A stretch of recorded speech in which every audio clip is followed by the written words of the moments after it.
Let's come back to the Kaaba. According to Islamic belief, Abraham built the Kaaba, Ishmael took care of it, and over generations it was revered by prophets and believers as Allah's house. That's why Muslims call it Baytullah, which means house of Allah.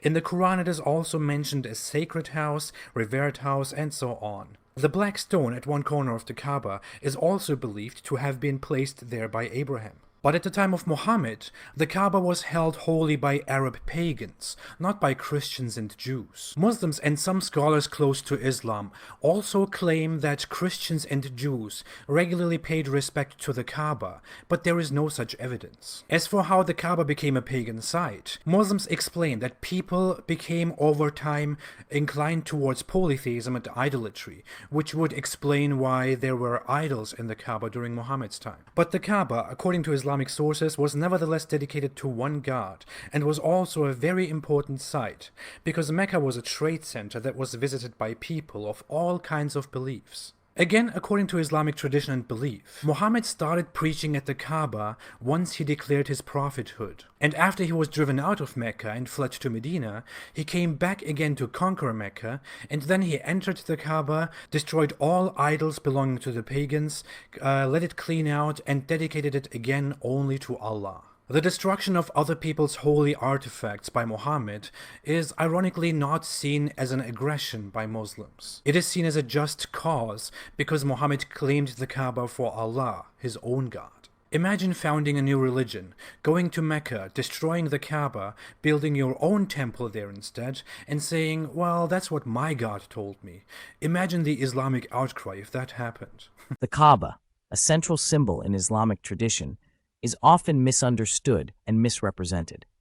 Apostate prophet alleges that the Kaaba was merely a pagan site co-opted by Prophet Muhammad, peace be upon him, and that his actions were aggressive and unjustified. These claims attempt to undermine the Kaaba's historical and spiritual significance. In this video, we'll comprehensively address these allegations with evidence, logic, and context to reveal the truth about the Kaaba's origins, its role in history, and its reclamation by Prophet Muhammad, peace be upon him.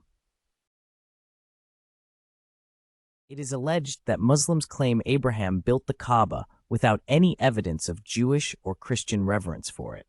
However, the Quran explicitly states that the Kaaba was established by Abraham and Ishmael as a house of worship dedicated to Allah, and mention when we made the house a place of return for the people and a place of security, and mention when Abraham was raising the foundations of the house with Ishmael, saying, Our Lord, accept this from us. Indeed, you are the hearing, the knowing.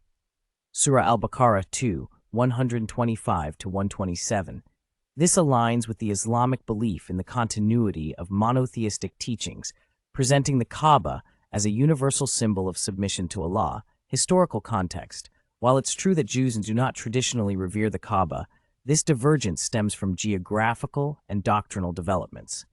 Jewish worship became centralized in Jerusalem, focusing on Solomon's temple, while Christianity emerged centuries later in regions far from Arabia, emphasizing spiritual sanctuaries over physical ones. Non-Islamic evidence supporting the Kaaba's antiquity. The Greek historian Diodorus Siculus, 1st century BCE, referred to a revered sanctuary in Arabia. Historians generally identify this as the Kaaba, highlighting its prominence as a sacred site predating Islam. This supports the Quranic narrative and emphasizes the Kaaba's ancient spiritual significance. The claim that the Kaaba was a pagan site filled with idols overlooks its historical transformation. Islamic tradition acknowledges this phase, describing it as a deviation from its original monotheistic purpose. Over centuries, due to the absence of prophetic guidance, the people of Arabia fell into idolatry. This deviation is not unique. Similar lapses in monotheism are evident in other faiths, such as the Israelites worshipping the golden calf. Quranic evidence of pagan practices. The Quran captures this deviation. And what is their prayer at the house except whistling and hand clapping? Surah Al-Anfal 8:35. Such practices illustrate the extent of corruption at the Kaaba, which had strayed far from its original sanctity. Restoration by prophets. As with other deviations in faith, prophets were sent to restore monotheism. Prophet Muhammad, peace be upon him, reclaimed the Kaaba for its original purpose, cleansing it of idols and re-establishing it as a sanctuary for the worship of Allah alone. It's alleged that the Kaaba's importance was tied solely to Mecca's role as a trade hub. However, the Kaaba's spiritual significance predates Mecca's development as a commercial center. The pilgrimage tradition, the annual pilgrimage, Hajj, to the Kaaba originated with Abraham and Ishmael, as commanded in the Quran, and proclaimed to the people the Hajj, "They will come to you on foot, and on every lean camel, they will come from every distant pass." Surah Al-Hajj 22:27. This tradition of pilgrimage, a spiritual act, attracted people from far regions, contributing to Mecca's eventual prosperity as a trade hub, interplay of trade and religion. The Kaaba's sanctity was central to Mecca's development, intertwining religion and commerce.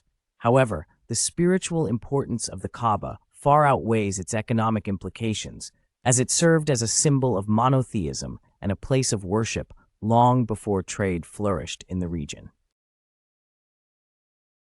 The allegation that Prophet Muhammad, peace be upon him, destroyed pagan artifacts and imposed Islam on the Kaaba ignores the context and intent behind his actions. Upon the conquest of Mecca, Prophet Muhammad, peace be upon him, entered the Kaaba and destroyed the idols within. Far from being an act of aggression, this was a fulfillment of his prophetic mission to restore the Kaaba to its original purpose as a house of monotheistic worship. Quranic justification.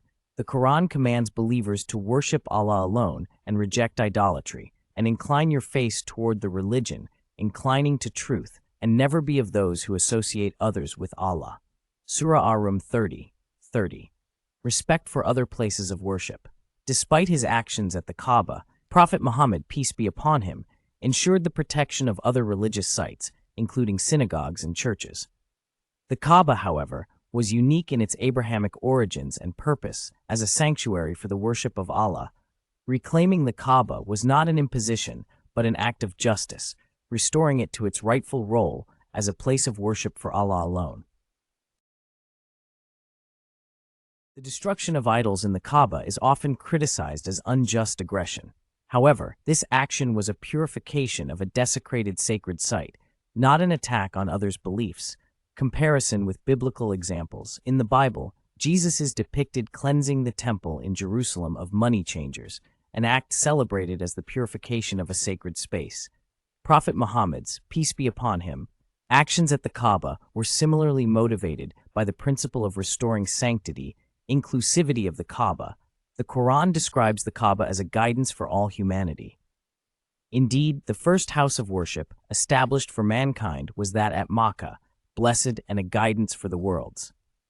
Surah Al-Imran 3:96. The reclamation of the Kaaba was not exclusive to Muslims, but an affirmation of its universal significance as a house of monotheistic worship. The Kaaba stands as a timeless symbol of monotheism and a testimony to the prophetic mission to guide humanity back to the worship of Allah. Claims that it was a pagan site usurped by Prophet Muhammad, peace be upon him, ignore history, evidence, and logic. The truth is clear. The Kaaba was, is, and will always be a sanctuary for the worship of Allah alone.